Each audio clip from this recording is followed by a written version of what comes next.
الحمدللہ وحدہ والصلاة والسلام علی من لا نبی بعدہ۔ السلام علیکم ورحمۃ اللہ۔ پروگرام قرآن کی عربی کے نئے لیکچر کے ساتھ حاضر ہیں۔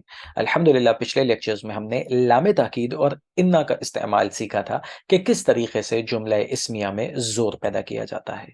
آج انشاءاللہ العزیز ہم یہ سیکھیں گے کہ مزید زور لام تاکید اور انا دونوں کو استعمال کرتے ہوئے مزید جملے میں زور کیسے پیدا کیا جاتا ہے، یعنی کہ اب ہم لام تاکید کو اور انا کو دونوں کو ایک ساتھ جملے میں استعمال کریں گے۔ دیکھیے ہمارے پاس جملہ ہے زید صالح، زید نیک ہے۔ اب اس میں ہمیں انا کو بھی داخل کرنا ہے اور لام تاکید کو بھی داخل کرنا ہے، تو ہمیشہ یاد رکھیے گا کہ جب ہم دونوں کو داخل کرنا چاہتے ہیں تو سب سے پہلے ہم انا کو داخل کریں گے۔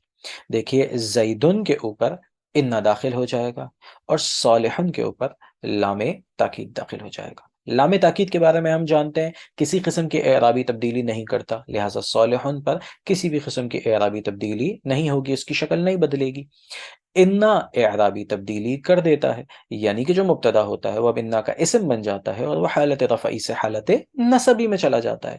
لہٰذا اب جو شکل ہمارے سامنے آئے گی، جو جملے کی کا جو سٹرکچر ہوگا وہ ہوگا انا زیدن لصالح، انا زیدن لصالح، اور ترجمہ اس کا ہوگا یقیناً بے شک زید ضرور نیک ہے۔ اب دیکھیے اس کے اندر دوہری تاکید ہو گئی، یقیناً زید ضرور نیک ہے۔ اب دیکھیے دونوں انا اور لام تاکید ایک ہی ساتھ جملے پر داخل ہوئے اور دوہری تاکید کا، ڈبل زور کا فائدہ دیا۔ بس آپ نے جو بات یاد رکھنی ہے وہ یہ کہ انا پہلے داخل ہوگا اور جو لام تاکید ہے وہ خبر کے اوپر داخل ہوگی۔ یہی بات یہاں پہ بیان کر دی گئی کہ انا ہمیشہ شروع میں آئے گا اور خبر پر لام تاکید داخل کریں گے۔ اگر آپ اور زور پیدا کرنا چاہتے ہیں، مزید زور پیدا کرنا چاہتے ہیں، تو پھر قسم کھا لیجئے۔ آپ نے دوہری تاکید اس کے اندر پیدا کر دی جملہ اسمیہ میں، اب آپ مزید تاکید پیدا کرنا چاہتے ہیں تو تیسرا طریقہ اب یہ ہوگا کہ آپ قسم کھا لیجئے۔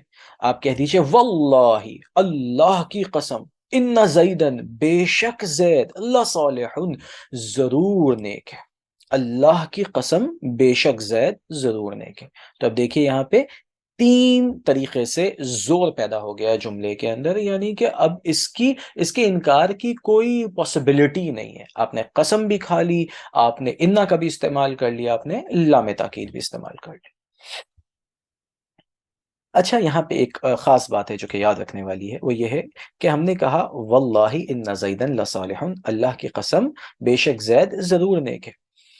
اگر میں آپ سے پوچھوں کہ اس میں کتنی طرح کا زور ہے، اس میں کتنے قسم کا زور ہے، تو ابھی جو ہم نے بیان کیا اس کے مطابق تو 3 قسم کا ہے، لیکن یاد رکھیے اس میں 3 قسم کا زور نہیں ہے، اس میں 4 زور ہیں، اس میں 4 زور ہیں۔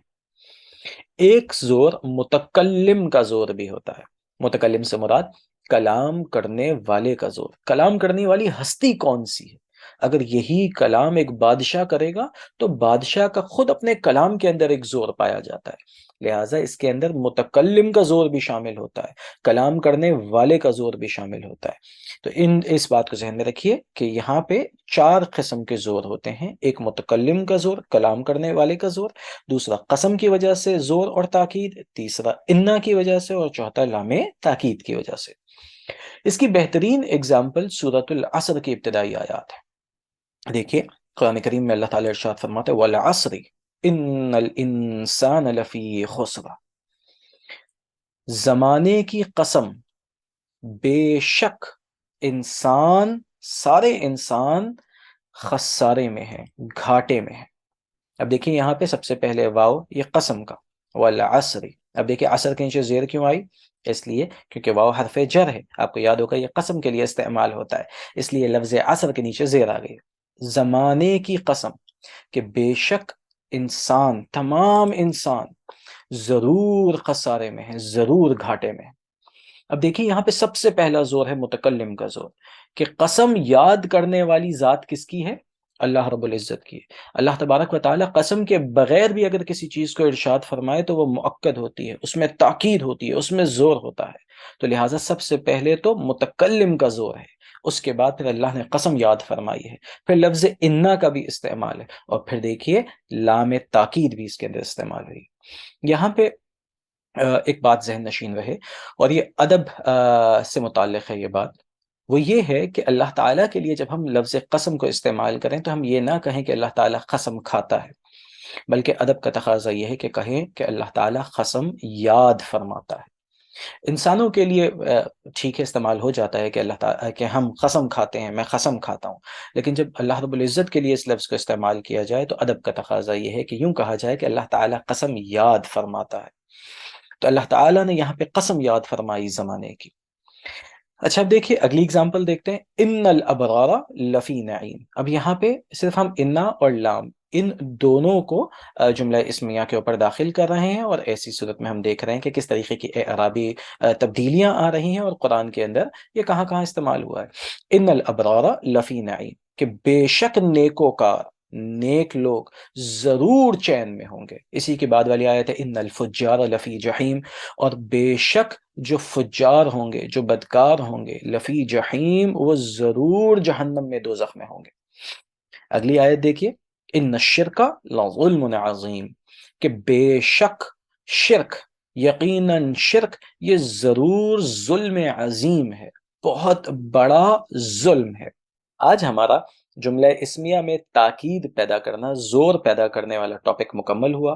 اس میں ہم نے لام تاکید کو داخل کرنے کا طریقہ سیکھا، ہم نے انا کا استعمال سیکھا، ہم نے ان دونوں کو ایک ہی جملے میں استعمال کر کے دیکھا، اور ساتھ ہی ساتھ ہم نے یہ بھی جانا کہ جو زور ہوتا ہے وہ 4 طریقوں کا ہوتا ہے۔ ایک متکلم کا زور ہوتا ہے، ایک قسم کھا کے اپنے کلام میں زور پیدا کیا جاتا ہے، ایک انا کو داخل کر کے کلام میں زور پیدا کیا جاتا ہے، اور آخری بات یہ کہ لام تاکید کو بھی داخل کر کے زور پیدا کیا جاتا ہے۔